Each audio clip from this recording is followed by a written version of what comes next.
Hi, my name is Kayla, and this is my submission for the Sociology of Food supermarket tour video. Let's get started.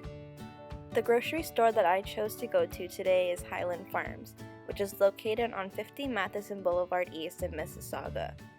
The reason why I chose to go to Highland Farms is because I usually don't shop for my groceries here, or do I ever go inside the store. So I wanted to pick a store that I would not have a biased opinion on, and my investigation would be genuine because I don't know what's in store. After reading the supermarket tour written by OPIRG, I decided that I wanted to investigate the produce aisle at the Highland Farms.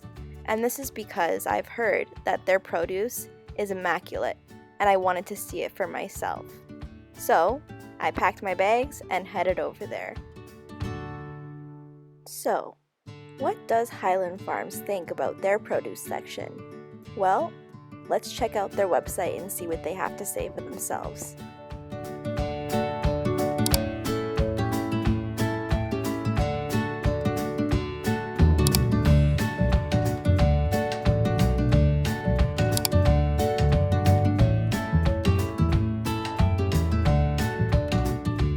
Fresh from the farm. There's nothing better than produce that's fresh from the farm. Our selection of fruits and vegetables are hand-picked every morning at the Ontario Food Terminal to bring you the freshest, highest quality offerings no matter when you come in. Over the years, we've developed a strong relationship with local farmers, growers, and producers. We believe in supporting Ontario farmers, and in doing so, we're able to bring you fresh fruits and vegetables as soon as they come into season. When you shop with us, you're guaranteed to find an impeccable and ample display of produce, from fresh organics to locally grown and exotic fruits and vegetables. Come in and see what's in season. After attending lectures, reading the supermarket tour by OPIRG, and now reading what Highland Farms had to say about their produce selection, I was ready to head to the produce aisle. And wow! They had a lot of variety of fruits and vegetables to choose from.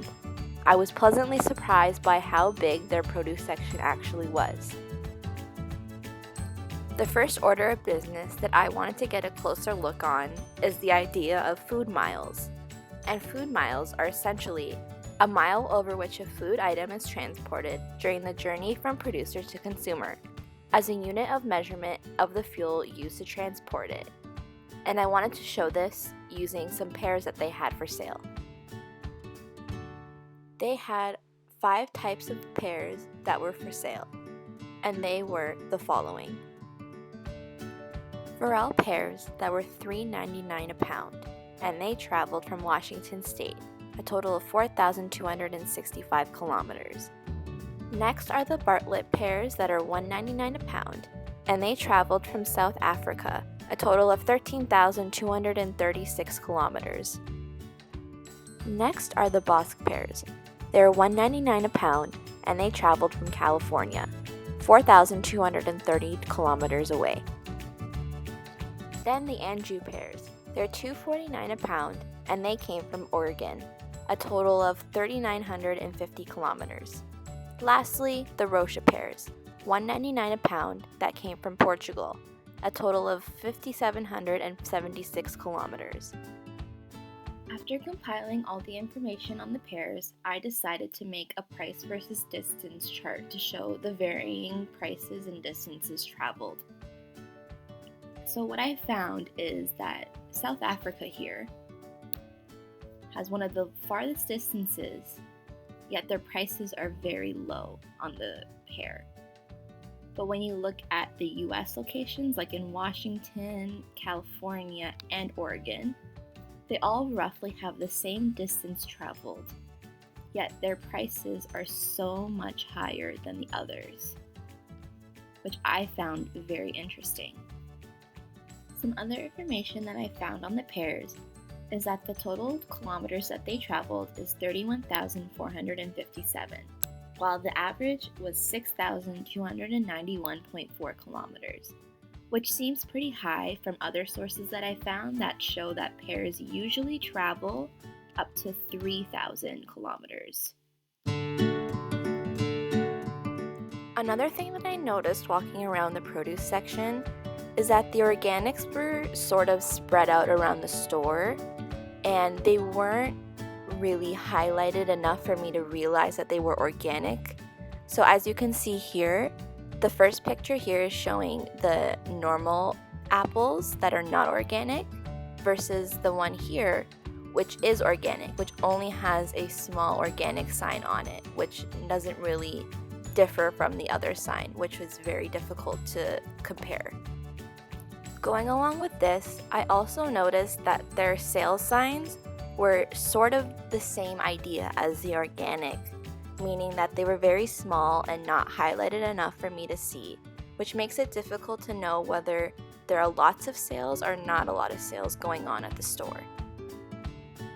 According to the EWG, strawberries are the #1 most pesticided food in the market, and I wanted to see if this is true. But first, I noticed that this was mislabeled. It's not a product of Mexico. This first picture here is a picture of regular strawberries. As you can see, they are bright in color and they are also very big. This next picture is a picture of organic strawberries, which you can see are a bit duller in color, also more beat up, and they look a bit smaller. Companies use pesticides to try and convince us that their fruits are better and use them to make their products more appealing to us, so we buy them. Here are some other examples of organic versus regular fruits and vegetables. Here's a picture of regular blueberries versus organic blueberries. Next are the regular bananas versus the organic bananas.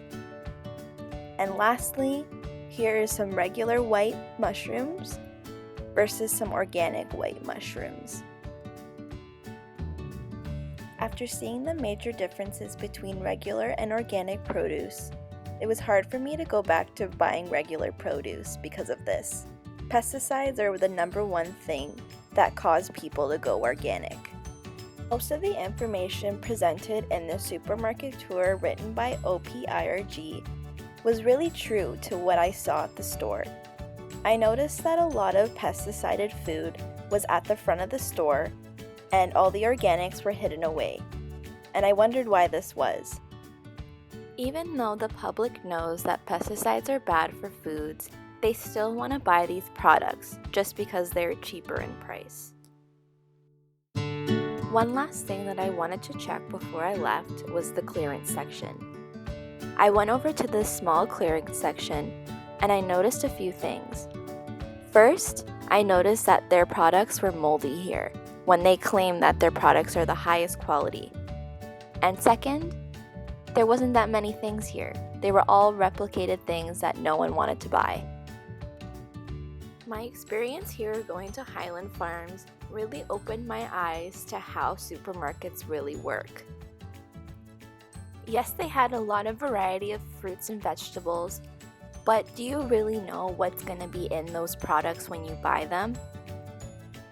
This experience has really showed me that even though you are buying healthy foods, they may not be healthy in terms of the way they were grown and or produced.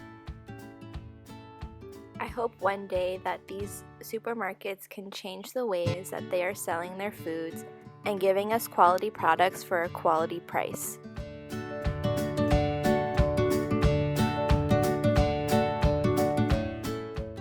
So I have my friend over here helping me film, and I've convinced her to buy organic. So